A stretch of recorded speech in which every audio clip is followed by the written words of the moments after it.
L'école vétérinaire d'Alfort est la deuxième école vétérinaire au monde et la plus ancienne sur son site d'origine. Elle a été fondée il y a 255 ans, en 1766, par Claude Bourgelat, dont la statue se situe juste derrière moi. La volonté de sa création était d'abord celle de Louis XV. À l'époque, les chevaux étaient très utilisés pour la guerre et de nombreuses épizooties comme la peste bovine ou la morve ont ravagé le bétail français. Louis XV a donc été contacté par Claude Bourgelat, directeur de l'Académie royale d'équitation, pour créer une école vétérinaire à Lyon. Et une deuxième école vétérinaire a ensuite été créée à Alfort quelques années plus tard, en 1766. Je vous propose de nous suivre à travers cette visite et nous allons commencer par rejoindre Marion à l'hôpital des animaux de compagnie de l'école.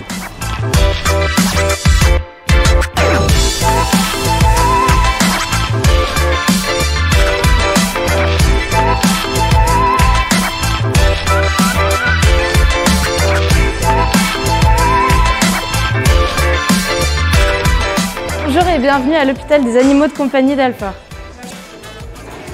En premier lieu, quand vous venez, vous êtes accueilli ici et ensuite il vous est donné un dossier pour votre animal qui vous suivra tout au long de votre passage ici. Vous êtes ensuite répartis dans les différentes salles de consultation où vous serez pris en charge.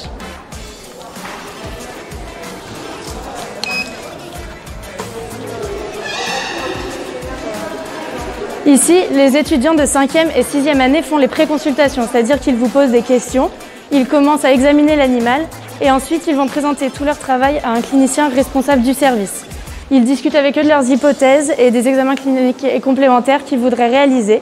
Et ensuite, c'est le clinicien qui va décider avec eux de la pertinence de ces différents examens. Je vais vous montrer.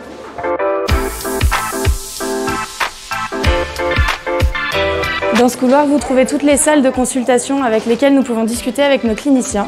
Et une fois que nous avons décidé des examens complémentaires à réaliser, nous avons des salles à disposition pour les réaliser.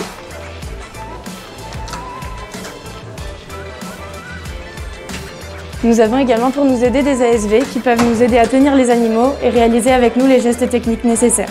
Il y a beaucoup de spécialités représentées dans ce couloir, beaucoup de services différents, reproduction, cardiologie, imagerie de pointe avec notre scanner, nos 2 salles d'échographie et nos 2 salles de radiologie.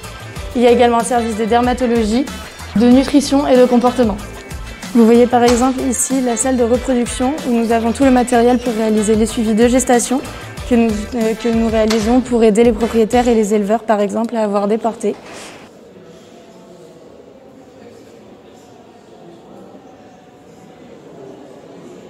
On se trouve ici au service d'imagerie. Ici, nous avons donc les différentes salles vers lesquelles nous allons faire les examens et au fond, la salle d'interprétation. Je vais vous montrer le scanner. Le scanner que nous avons ici est un équipement de pointe qui nous permet d'avoir des images beaucoup plus précises que l'échographie ou la radiographie.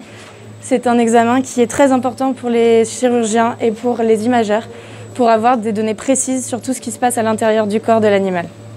Voici par exemple notre dernière salle de radio où l'appareil est perfectionné et permet d'avoir des radiographies dans des positions beaucoup plus confortables pour l'animal et pour le manipulateur. En plus de nos salles de consultation, nous avons à l'étage un service d'hospitalisation. Donc il y a 50 places d'hospitalisation pour les services de chirurgie et de médecine et il y a également 15 places en soins intensifs car le CHUVA vous accueille de 24 heures sur 24 toute l'année grâce aux étudiants et cliniciens qui se relaient pour vous accueillir et assurer une continuité de soins. Il y a également au 2e étage tout le service de chirurgie et anesthésie. Donc il y a 13 salles de chirurgie et toutes les anesthésies sont contrôlées par les étudiants et les cliniciens.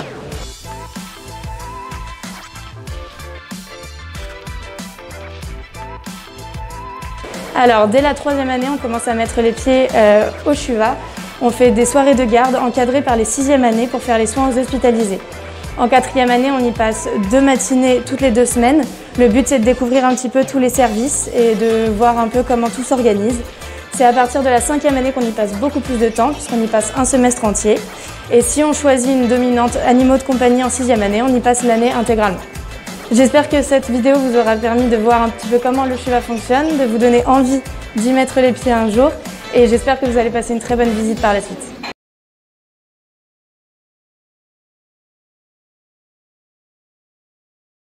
Donc après la visite de Marion, veuillez me suivre, on va aller à l'hôpital des équidés d'Alfort où je vais vous présenter un peu l'histoire de la clinique.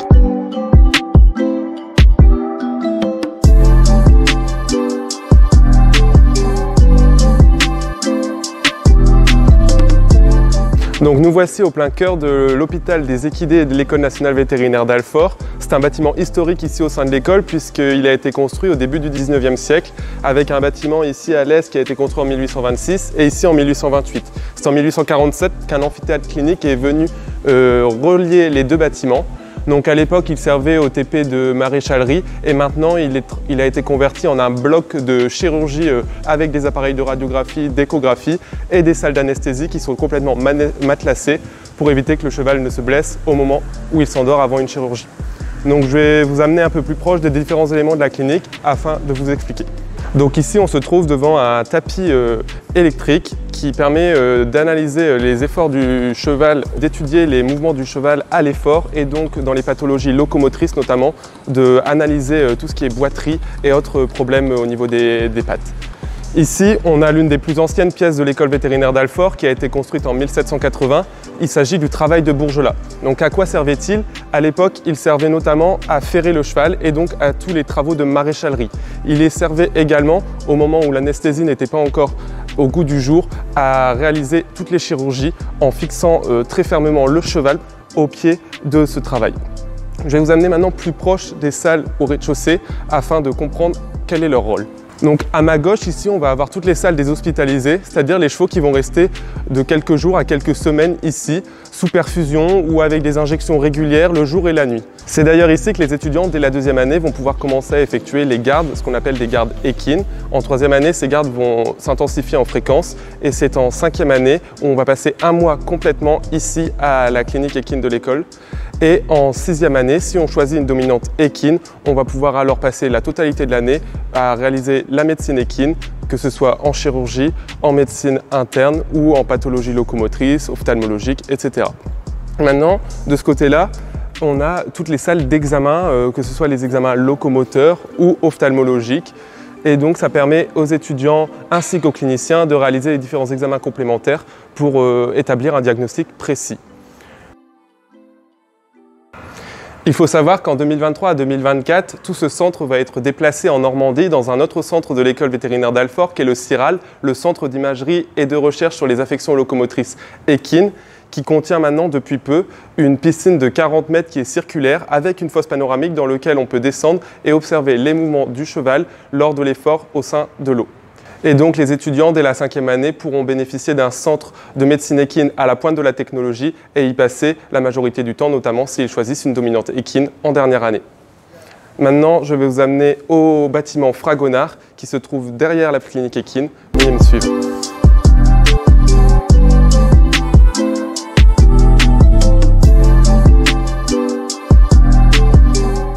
Donc ici on se trouve dans le bâtiment Fragonard qui est l'un des bâtiments les plus anciens de l'école, le centre à la fois historique et culturel puisqu'il présente aux étages la bibliothèque et le musée qu'on va ensuite aller visiter. Donc au rez-de-chaussée on va trouver des bâtiments qui appartiennent notamment à la vie étudiante de l'école avec des salles de travaux dirigés et anciennement des salles de dissection qui n'ont aujourd'hui plus ce rôle d'enseignement.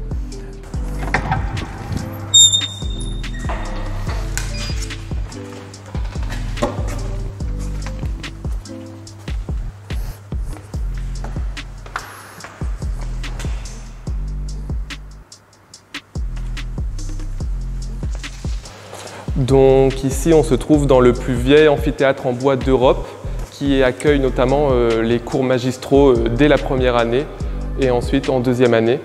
D'ailleurs en deuxième année on va pouvoir apprendre toute l'anatomie et c'est d'ailleurs sur ces schémas qu'on voit la base des cours. C'est-à-dire que les profs d'anatomie vont réaliser des schémas que les étudiants vont ensuite devoir apprendre concernant que ce soit les nerfs, l'appareil digestif, urinaire, respiratoire, les membres, etc. À l'époque, derrière ce tableau, il y avait deux portes en bois qui s'ouvraient et permettaient de faire entrer directement l'animal au cœur de l'amphithéâtre. Les étudiants pouvaient donc observer de plus près le professeur. Récemment, il a été totalement rénové, remis à neuf avec des équipements numériques à la pointe et notamment des tablettes graphiques qui permettent également maintenant de réaliser les schémas directement sur un mode informatique. En tant qu'étudiant, c'est un peu une fierté d'être ici au sein de la plus ancienne école vétérinaire sur son site d'origine. On se sent un peu comme acteur de l'histoire et donc c'est assez intéressant pour nous d'étudier dans de tels locaux.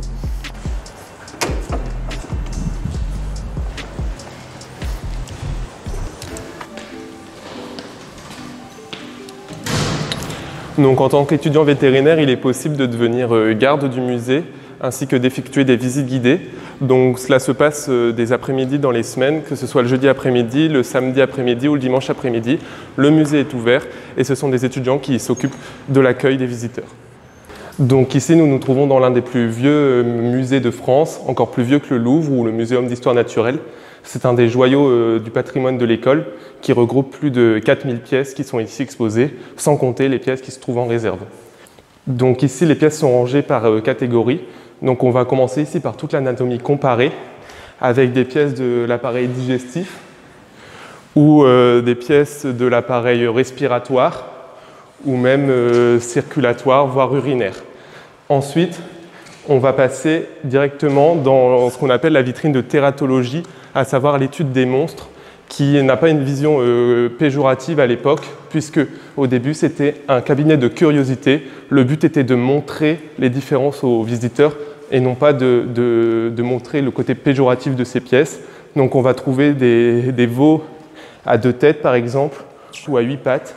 Et donc ça c'est dû à des anomalies durant le développement qui vont causer ce qu'on appelle ces monstres.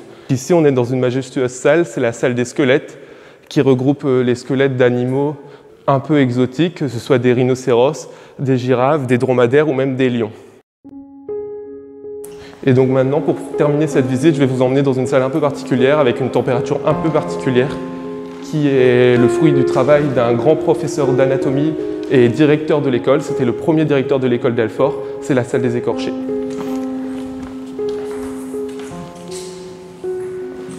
On se trouve ici donc dans la salle des écorchés de Fragonard. Le musée tient d'ailleurs son nom de ce célèbre anatomiste qui a disséqué finement, comme vous le voyez, ces chevaux, ces humains, muscle par muscle, vaisseau par vaisseau, et on obtient alors un résultat assez incroyable avec des nerfs qui ont été gardés à la perfection, des vaisseaux qui ont été injectés pour voir vraiment les vaisseaux et étudier l'anatomie à l'époque. Donc, en plus de ce travail vraiment scientifique incroyable, il y a un travail de mise en scène qui a été réalisé, notamment ici avec le fait de mettre en mouvement cet homme. Il tient une mandibule d'âne.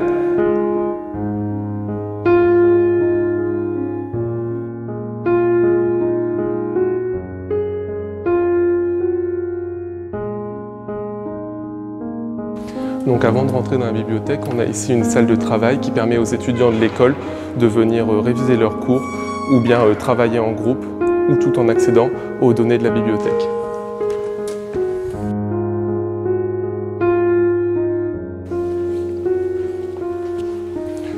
Donc ici c'est un outil très riche pour les étudiants qui peuvent venir quand ils le souhaitent pour réclamer des ouvrages et emprunter des ouvrages, que ce soit pour leur thèse ou pour d'autres projets tutorés ou non dans le cadre des études vétérinaires. En général, les étudiants qui sont souvent libres le jeudi après-midi peuvent venir ici récolter des informations pour leur révision et pour leur cursus scolaire.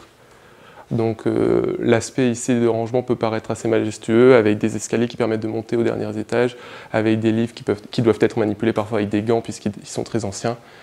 C'est vraiment un travail exceptionnel de patrimoine culturel qui est réalisé ici.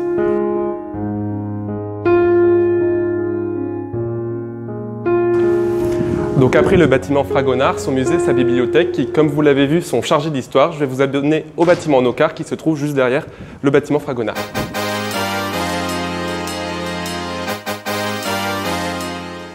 Donc on se trouve ici devant le bâtiment Nocard, qui est également un bâtiment historique puisqu'il date de la fin du 19e siècle.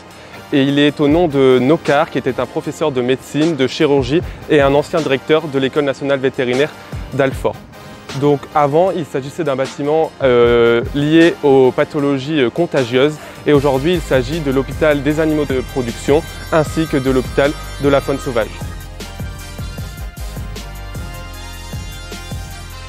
Comme vous pouvez le voir, cette cheminée ici était à l'origine la cheminée qui servait à la chaufferie de l'école, que ce soit l'eau ou le chauffage ambiant, tout venait de ce bâtiment ici. Aujourd'hui, il accueille plus de 500 animaux de production, que ce soit des vaches, des chèvres, des moutons ou autres, et plus de 6000 animaux par an issus de la faune sauvage. Il présente notamment, depuis sa rénovation en 2019, un amphithéâtre clinique juste à ma droite qui permet d'étudier des chirurgies, que ce soit à distance ou en présentiel.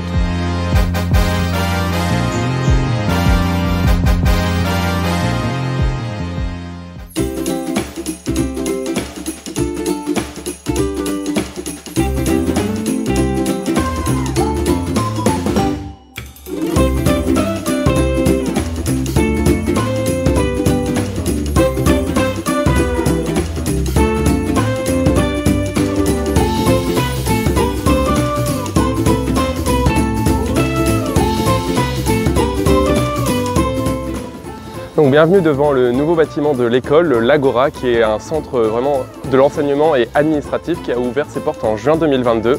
Donc il a été construit sur un ancien bâtiment qui datait de 1928. D'ailleurs, vous pourrez observer la façade d'époque qui a été conservée lors de la fabrication de ce bâtiment.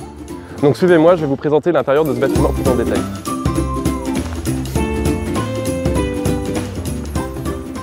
Donc là, on se trouve dans le hall principal de l'Agora. C'est un bâtiment qui fait 3500 m², qui a été construit entièrement en bois et qui comporte notamment en rez-de-chaussée 2 grands amphithéâtres de 250 places.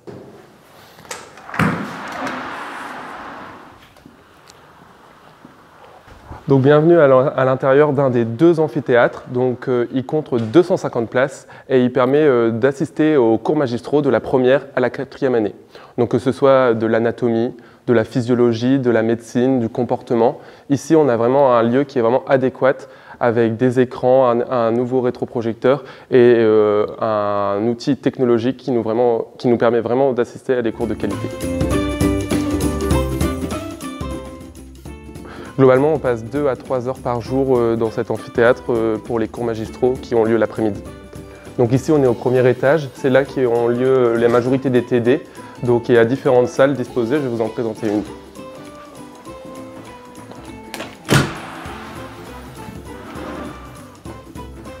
Donc voici une salle de TD qui peut accueillir 20 à 40 étudiants et qui permet tous les matins d'avoir des cours avec des professeurs sur les différentes matières du semestre. Donc ici on peut avoir des cours très centrés sur la médecine vétérinaire, donc de la médecine, de la chirurgie, de la physiologie, de l'anatomie, mais également des cours plus divers, que ce soit de la communication, du marketing, etc.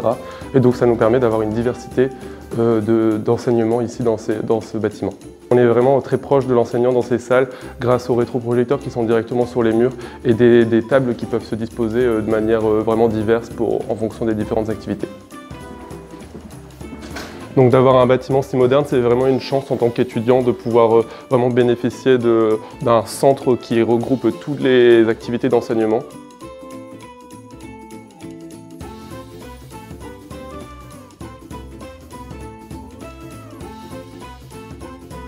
Donc les groupes de TD peuvent être soit en 8e de promo, donc ça correspond à 20 personnes, soit en quart de promo, ce qui correspond à environ 40 personnes. Donc sur ma gauche ici, vous allez avoir des alcôves qui sont des espaces de travail dédiés aux étudiants qui permettent durant les heures de pause, etc. de bénéficier de lieux vraiment pratiques pour travailler. Maintenant, je vais vous emmener dans la salle de simulation VetSims qui a été également déplacée ici lors de la création du bâtiment et ce qui permet d'avoir un espace beaucoup plus grand et beaucoup plus adapté pour la simulation vétérinaire.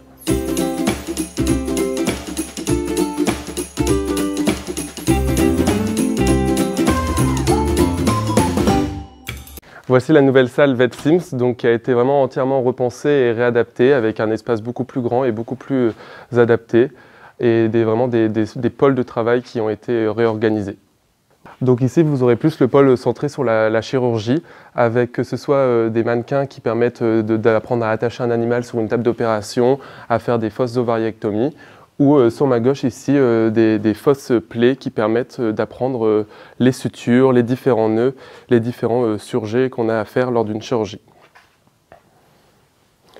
Après, ici et au milieu, vous aurez notamment les animaux de production, que ce soit les porcs, mais également les bovins et ensuite les chevaux, ce qui permet d'avoir vraiment à grandeur réelle les différents animaux et de pratiquer différents examens, comme des palpations transrectales, des faux vélages, des prises de sang, des poses de cathéter.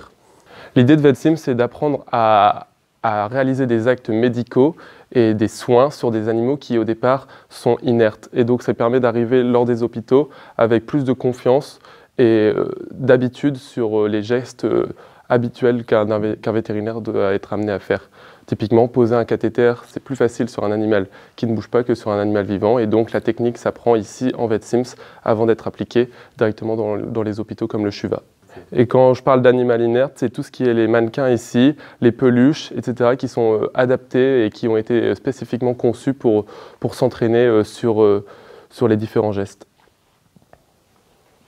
Donc ensuite, on peut continuer ici avec les examens d'analyse médicale, que ce soit le microscope, la centrifugation, les frottis sanguins. On a ensuite ici tous les examens de prise de sang, de pose de cathéter avec des faux chiens, des fausses peluches et avec des seringues, etc. On s'entraîne à prélever du sang.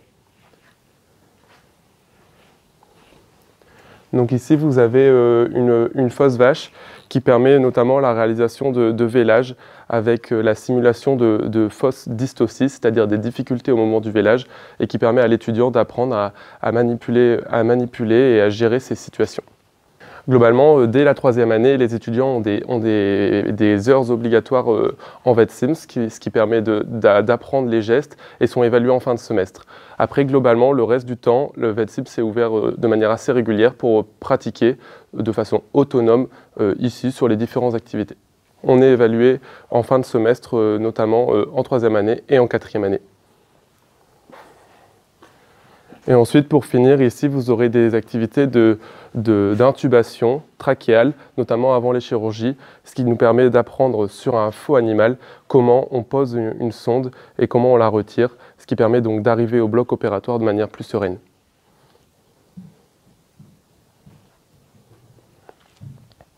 Donc voilà pour VetSims, c'est vraiment un outil très bien depuis qu'il a été changé de place. On a vraiment beaucoup de place et on a vraiment de nouveaux ateliers qui permettent vraiment d'apprendre le maximum d'actes avant de pratiquer en réel. Maintenant, je vais vous amener dans les locaux plus administratifs, notamment la direction des études et de la vie étudiante.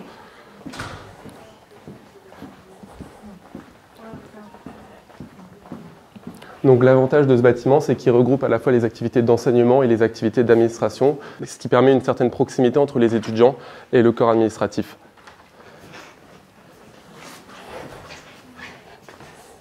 Voici l'accueil de la DEVE, donc c'est la direction des études et de la vie étudiante qui va nous permettre d'organiser que ce soit nos stages, que ce soit les différentes activités scolaires, les enseignements, les salles de classe, et ils sont vraiment là pour nous aider au quotidien. Donc voilà pour l'Agora, vous l'avez compris, c'est un bâtiment très fonctionnel, tout neuf, qui permet vraiment aux étudiants d'avoir un confort de travail et des activités vraiment très adaptées à l'apprentissage de la médecine vétérinaire. Donc merci de m'avoir suivi.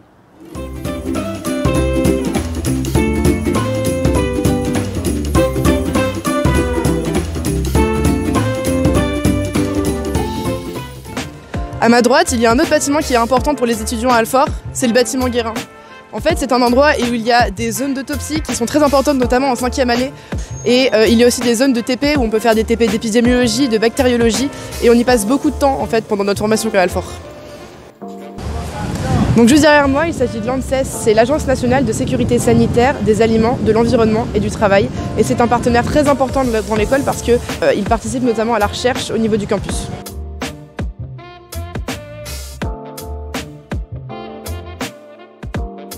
Et donc maintenant, nous arrivons au niveau du bâtiment Bourgelat dont je vous ai parlé tout à l'heure. C'est un bâtiment très important, notamment pour la formation initiale, parce qu'il y a 2 amphithéâtres qui peuvent accueillir des promos entières. Il y a 2 salles de TD à l'étage, avec des tables qui sont movibles et donc du coup ça nous permet de faire des TD très interactifs avec les professeurs. Il y a aussi une salle d'anglais au rez-de-chaussée et une salle de TD au sous-sol. Donc c'est un endroit, en tant qu'étudiant, dans lequel on passe énormément de temps parce qu'il y a de nombreux cours magistraux, de nombreux TD le matin auxquels nous participons et donc c'est très important pour l'enseignement en général.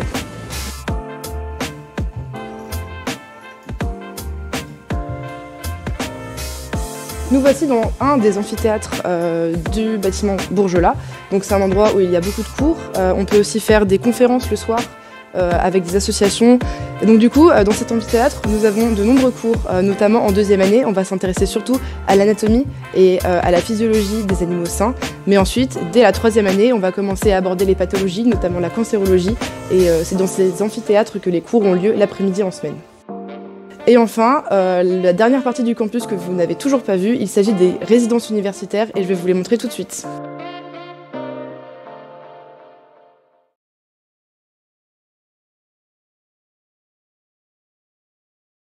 Ces résidences, elles sont composées de 2 bâtiments. Le premier ici, c'est le bâtiment des résidences A, donc il accueille des résidences individuels, donc ce sont des studios pour une seule personne. Et ici, à ma gauche, nous avons le bâtiment des résidences B. Donc ici, ce sont des studios qui accueillent 2 personnes avec des chambres individuelles et des zones communes aux 2 individus. Et donc du coup, entre ces 2 résidences, vous avez pu apercevoir le stade de l'école. Donc ce stade, c'est un endroit où on peut faire de nombreuses activités sportives, telles que le football, l'ultimate ou encore le rugby. Et toutes ces activités sont organisées par le BDS, le Bureau des sports, qui est situé derrière moi. Ils possèdent aussi une salle de musculation et ils organisent de nombreux événements. Par exemple, cette année, on a pu participer à la Coupe de l'école polytechnique. Donc c'est vraiment quelque chose qui est très important pour nous, le sport à l'école, parce que ça rythme aussi notre vie étudiante. Et dans d'autres associations qui participent aussi à la vie étudiante, nous avons le BDE, qui est un acteur majeur de cette vie. Et les différents espaces qui sont concernés sont notamment le foyer qui permet aux élèves de se restaurer le midi. C'est une zone de cafétéria, d'échange aussi. Ça nous permet de faire des réunions avec différentes associations et clubs. Donc c'est très important pour nous aussi cet espace des résidences. En parlant des clubs et des associations, elles sont très nombreuses sur le campus et elles concernent de nombreux sujets et de nombreux domaines. Nous avons par exemple le club pom-pom. Nous avons le club danse aussi.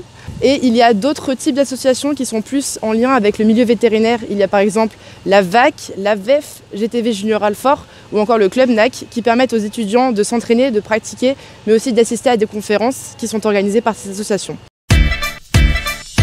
Et voilà, nous avons terminé la visite du campus de l'école vétérinaire de Maisons-Alfort. J'espère que ça vous a plu et que vous avez pu découvrir les différents aspects, la richesse de notre campus, mais aussi son aspect patrimonial et historique. J'espère vous revoir un jour sur le campus si vous souhaitez intégrer l'école et je vous souhaite une très bonne journée.